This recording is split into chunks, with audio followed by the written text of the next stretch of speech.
こが西見附っていう場所みたいですね。でこれをまっすぐずっとこっからが、枚方宿の鍵屋資料館とかがあるところ。よし、じゃあ行きます。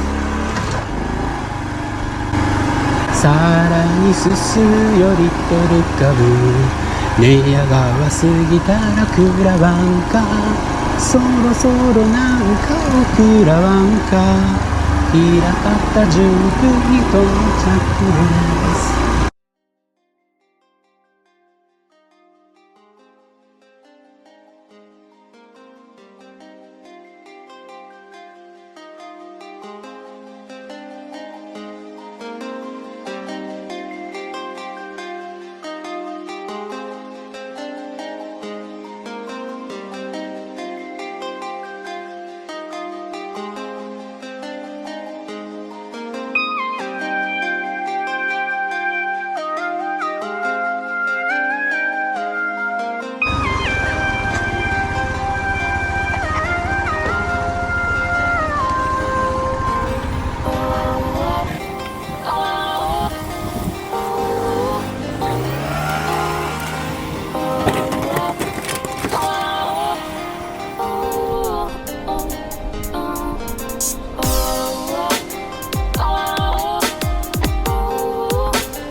はい、枚方宿到着。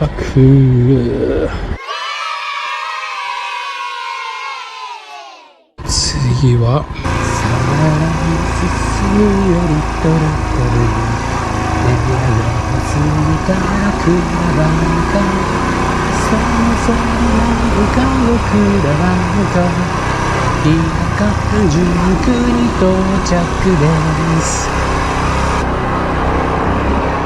いいね、なんか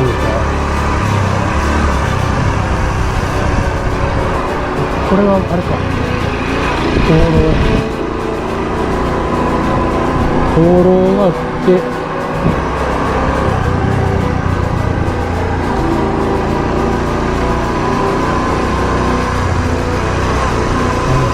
なんかやっぱ境界道っぽい感じがいい感じで、ただなんか食らわんかって言われには食い物が少ないな。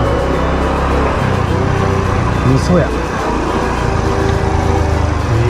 あ、これ左か。